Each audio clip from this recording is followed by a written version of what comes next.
Aviso de gatilho. Este episódio fala sobre morte de criança, agressão sexual e pode conter descrições gráficas. Se você é sensível a esses temas, por favor pare aqui e nos encontre na próxima semana, que não prometo, mas deve ser mais leve.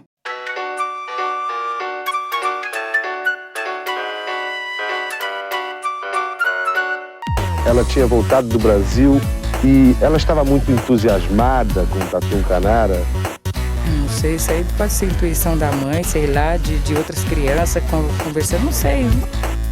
10! Nota 10! Você vai gostar, hein?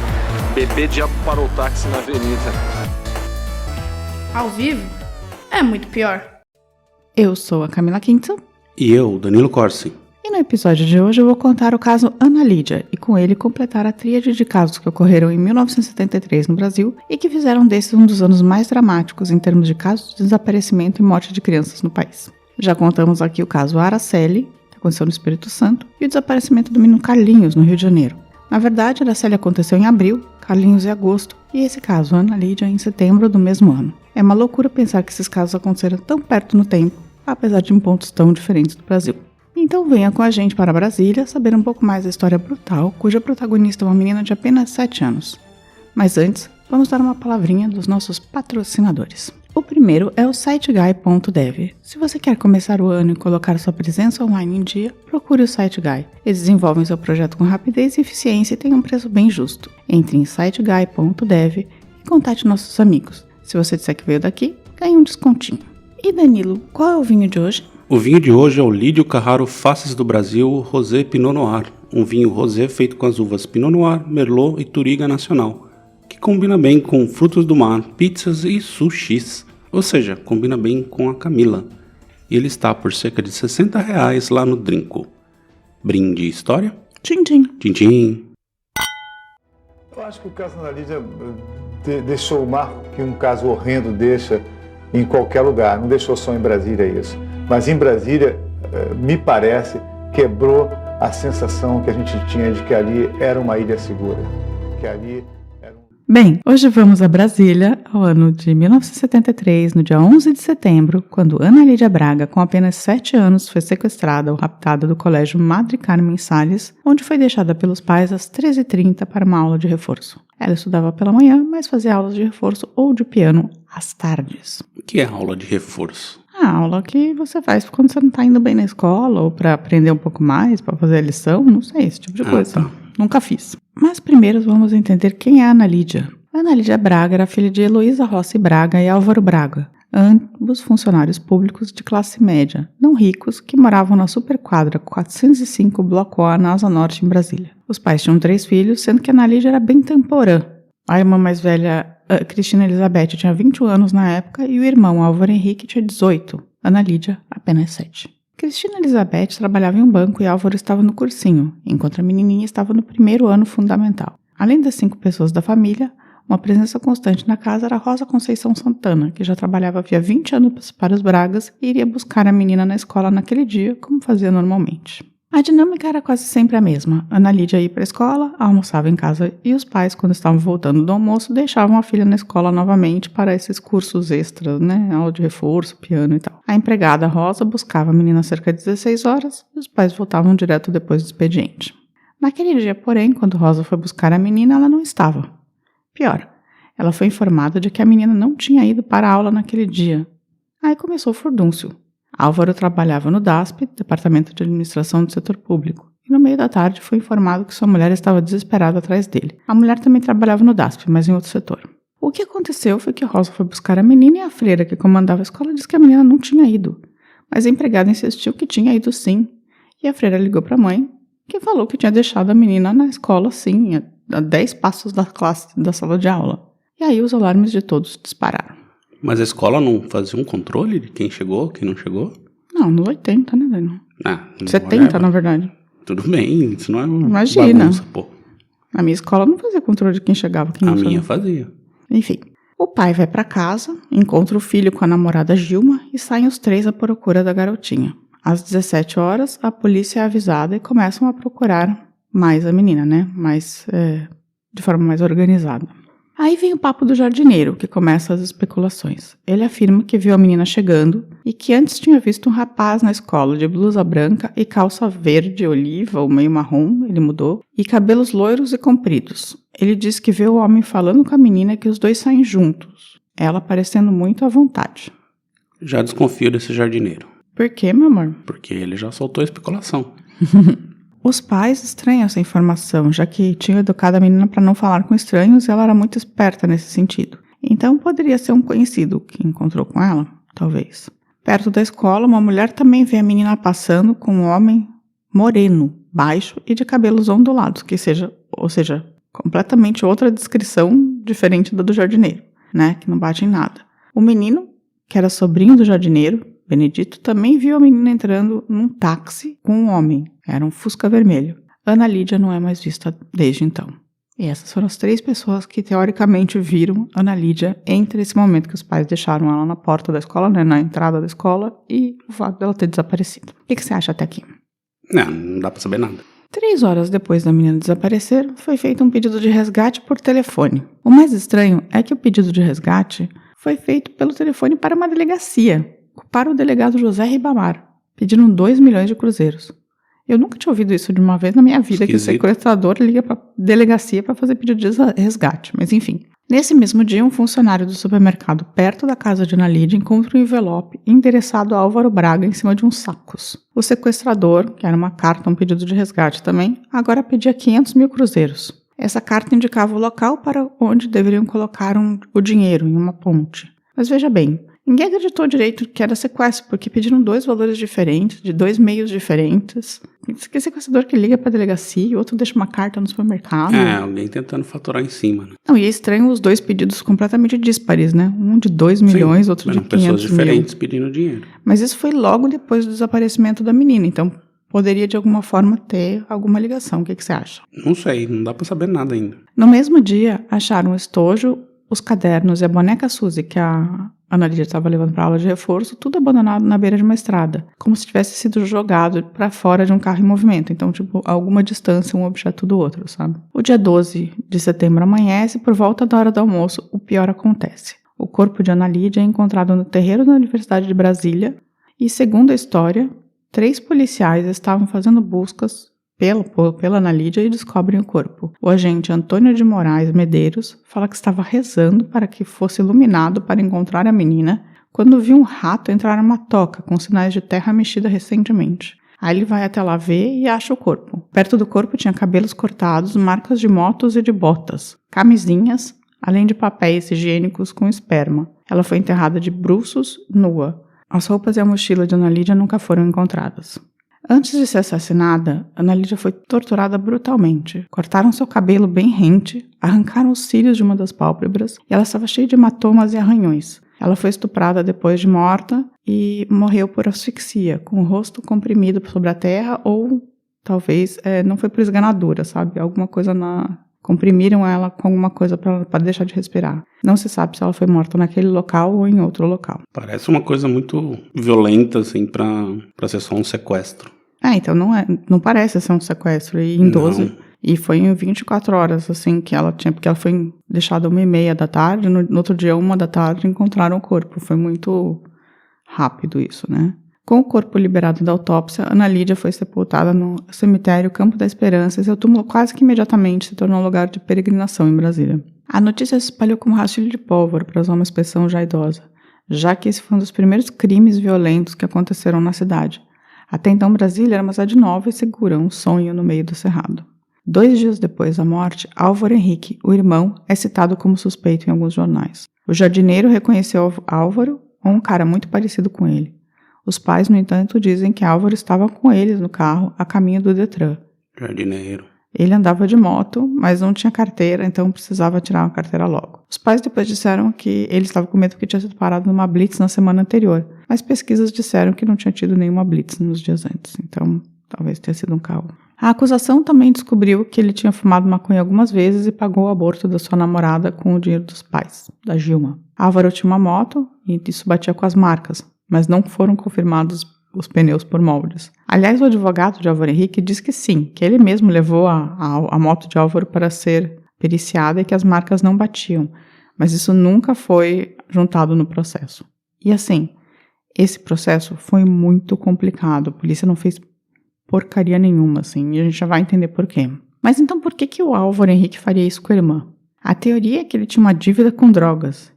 E nisso das drogas, o outro nome surgiu, Raimundo Lacerda Duque. A mulher que viu a Ana Lídia com o cara moreno reconheceu Duque um tempo depois.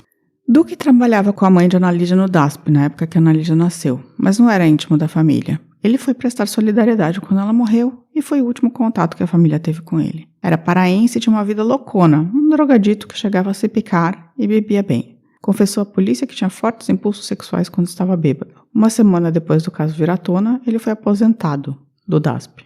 Aí pegou uma grana emprestada com o tio e caiu no mundo. Ficou 5 meses foragido até ser preso pela Polícia Federal no Pará.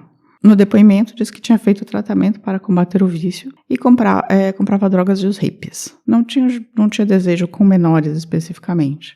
Porém, um dia, segundo testemunhas, onde ele bebeu muito na casa de alguém, acabou correndo atrás da filha do casal de 11 anos de idade. Ele também foi denunciado por uma ex-amante porque estava agarrando criança passando a mão. E tinha tentado, teoricamente, agarrar outro moleque menor num bar. Ou seja, pelo menos 3 pessoas falavam que ele não se comportava normalmente no que diz respeito a menores quando estava alcoolizado.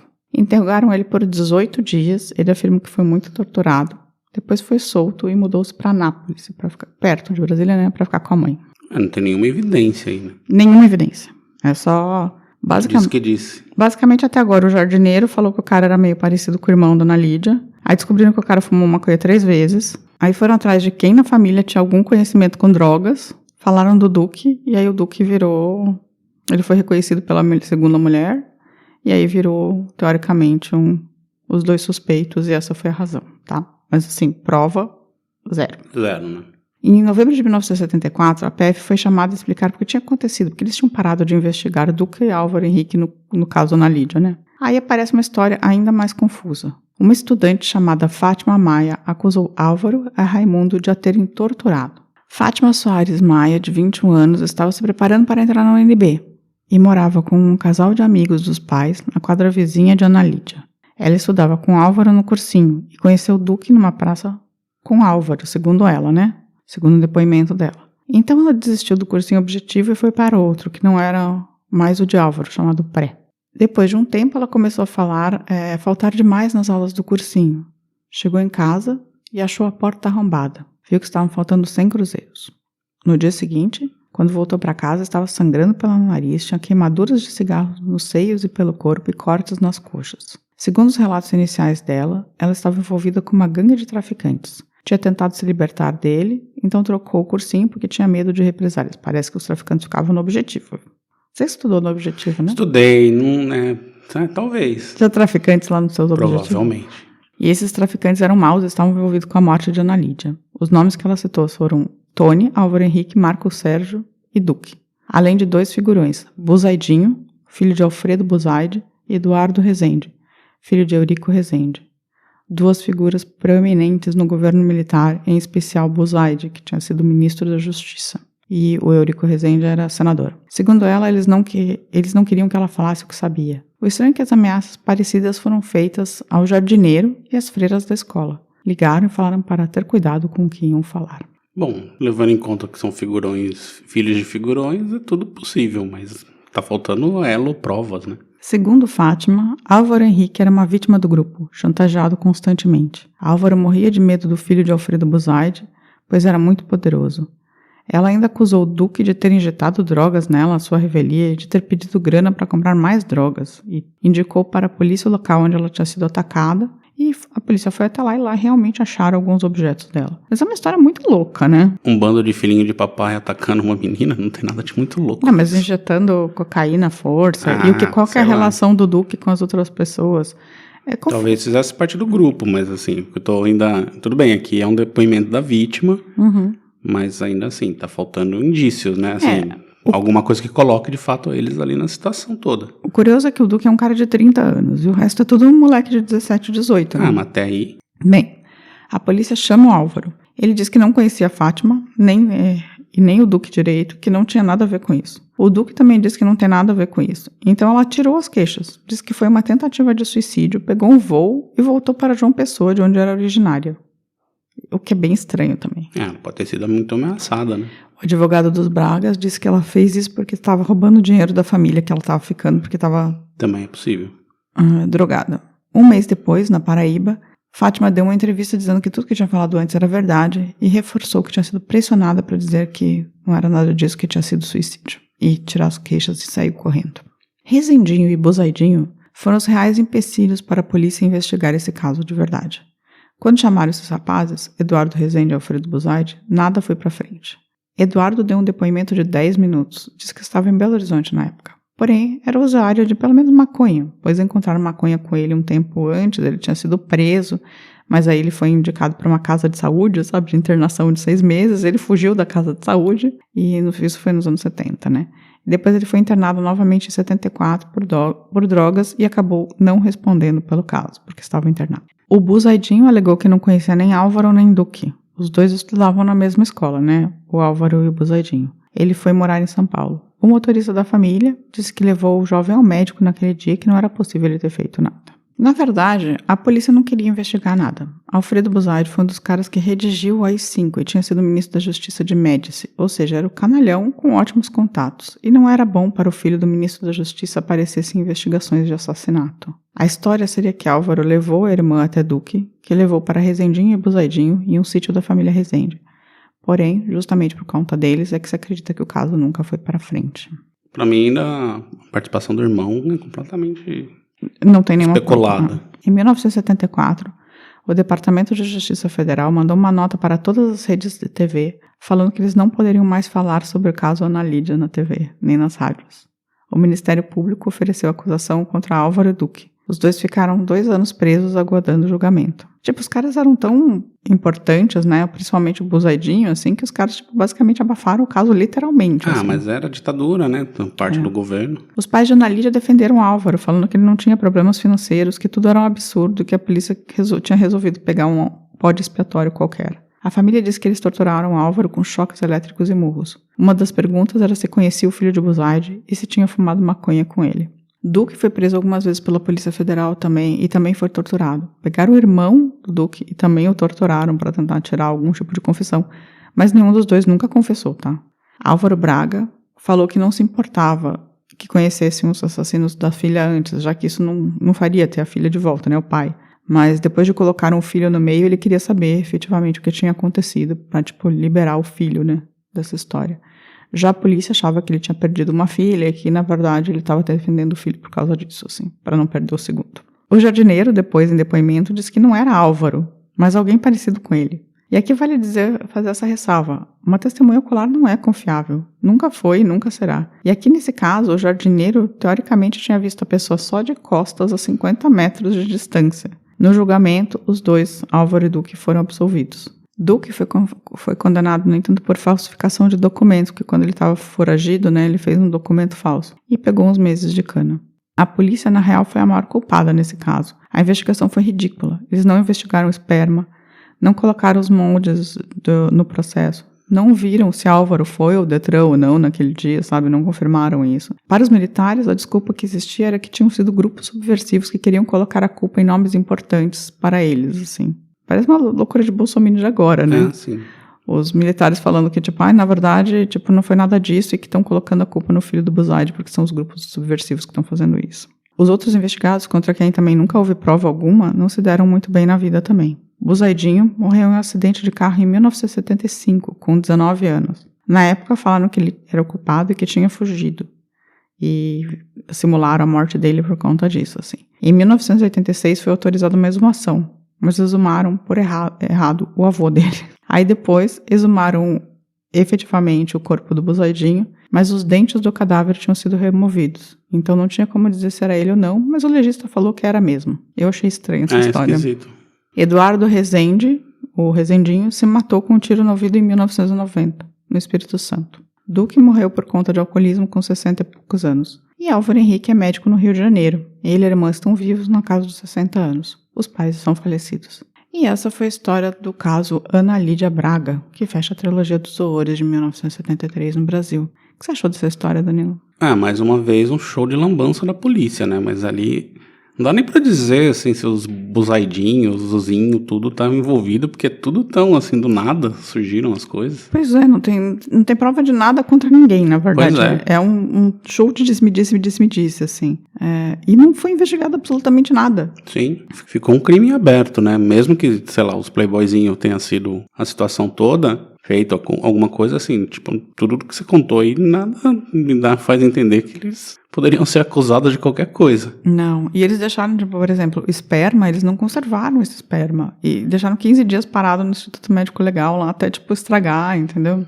Não, então, assim, não dá pra saber por que a polícia agiu desse jeito. E eu achei a história da descoberta do corpo bem esquisita. Muito esquisito, eu também achei. Essa história de ter um rato que vai na toca e eu tô rezando. Parece que já foram lá porque sabiam que tava lá, assim, alguém.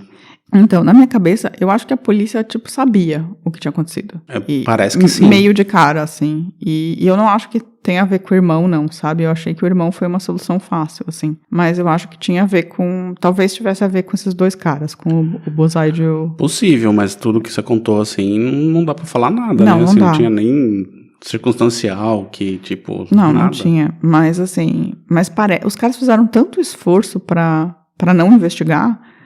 que eles deviam saber o que estava acontecendo, porque não é possível. Se não soubessem, eles iam fazer um mínimo de esforço para investigar, né?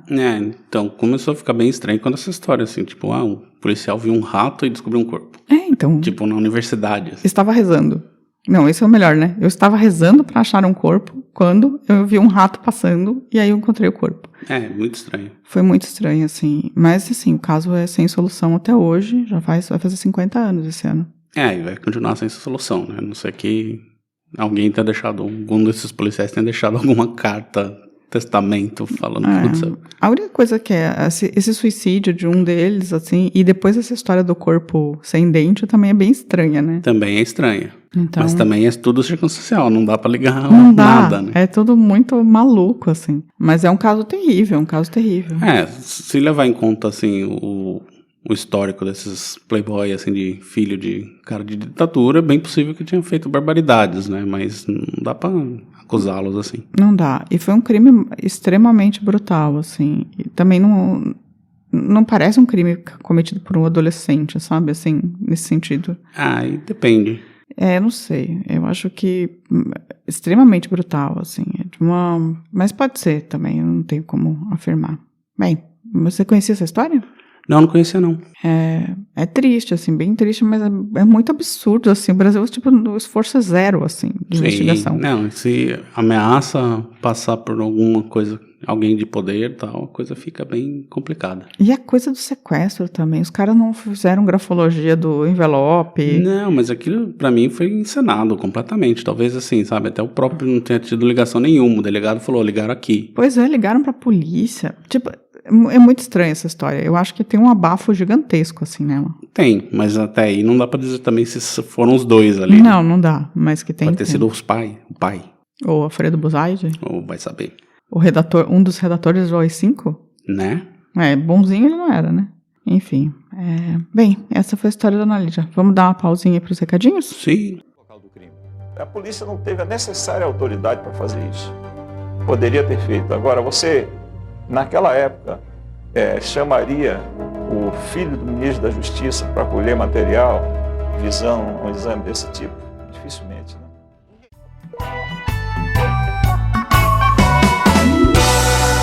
Recadinhos. Danilo, se alguém tiver a carta confissão desse crime, como faz? Manda pra polícia até, né? Mas não sei se manda pra polícia, não adianta nada. Publica na internet. Mas se quiser mandar pra gente especificamente, aí porque nós somos as pessoas que vamos... Aí pode mandar no contato@muitopior.com.br ou pode falar que tem lá, deixando um recadinho no nosso site, também nas nossas redes sociais, que é o Facebook, o Twitter e o Instagram. E também, claro, sempre tem o canal do YouTube pra você falar alguma coisa lá. Ok. Bem, a Andréa Cubas, ela comentou os 2 episódios, a gente já tava com saudade dela comentando os episódios, ela comentou 2 episódios de uma vez e ela comentou na Clarice... Que episódio maravilhoso. Não fazia a menor ideia da vida dela. Concordo que provavelmente conviver com ela devia ser bem difícil. E ainda aposto numa certa fobia social também. Eu não teria paciência com ela, não. Beijos curitibanos. E desde quando curitibano tem paciência com qualquer pessoa? Curitibano tem paciência sim, eu tenho paciência com você. Como não? E você teria paciência com a Clarice Lispector? Muita. Uhum. Porque você é de Jundiaí, as pessoas de Jundiaí são conhecidas por ser tolerantes. E aí no Gurgel ela falou, pelo perfil conservador e antissindicato do criador da marca, a gente já sabe em que ele votaria nas últimas eleições. Certeza. Uma pena a falência, pois teria sido muito bom para o Brasil, mas não conseguiu ser elevado espiritualmente e não pensar bem feito pelas limitações do dito cujo. A Camila praticando bullying com o Danilo no final foi o ápice. Tá vendo, viu? Tá aprovado. Curitibanos. Ela gostou. Então, justamente. Aí a Arkstein Leitão, também conhecida como Helenara, falou, voltei no tempo, sempre admirei o Gurgel, era um visionário. Quando já estava doente, um amigo comum apresentou sua mulher via e-mail. Muita piada, mandei pra ela que precisava amainar os tempos difíceis de convivência com a sua doença. Belo episódio, olha só. De fato, ele era um visionário, faltou ser mais empresário, talvez. Menos engenheiro, né? Menos engenheiro. A Cassala mandou pra dizer que amei a trilhazinha lo-fi durante o episódio. Muitas vezes não falo nada, mas fico sempre um episódio qualquer. Esse episódio não tem trilhazinha. Adoro vocês. Então, eu não curti muito a trilhazinha. Eu acho que fica melhor, sincera. mas o Danilo gostou. A Camila detesta. Não detesta. Ela fala que é um horror, que é um absurdo a gente ter isso. Não, nada disso. Sim, é verdade. Exagerado pra caramba. Eu falei Ela, inclusive, falou que essa trilhinha lo-fi era muito chata. Não falei nada disso. Eu falei... Falou sim. Falei que eu não tinha gostado muito da trilhinha e que eu ia perguntar pra vocês o que vocês achavam. Vocês gostam da trilhinha? Sim? Não? Comentem. E aí, eu também quero agradecer aos sempre amigos Michele, Ricardo Cravo, Dani Piquiliani, Futura Diva, Beleza de Ferpa, Paulo Avas e Giancarlo. E por último, eu queria dizer que a Raquel Panarello, a gente tem vários italianos aqui, Panarello. Sim. Mandou uma mensagem pelo site de voz. Olha só. Que a gente pode ouvir agora. Vamos ouvir um pedacinho aí. Então tá. Oi Camila, oi Danilo. Então, eu era uma das pessoas que estavam esperando pelo episódio da Clarice Lispector, apesar de nunca ter me manifestado sobre. Uma anedota correlacionada é que eu nasci dia 10 de dezembro, então só não fiz aniversário junto com ela porque ela morreu um dia antes de eu nascer. E sabe o que isso significa, né? Nada. Do mais, ela sim é uma escritora que deu o tal clique em mim, mas o que eu mais gosto dela são as citações falsas, que são muitas. Uma clássica que eu adoro, que estava no final do Orkut, era Eu não falei esta merda. Assinado Clarice Lispector. Bom, adoro Canalhas BR. E obrigado por fazer parte da minha vida por esses pelo menos 2 anos. Valeu, gente. Abração. E é isso. Semana que vem estaremos de volta. Um beijo. Tchau, tchau. Tchau. A vida é muito pior. Esse episódio é um oferecimento de trinco.com.br e siteguy.dev.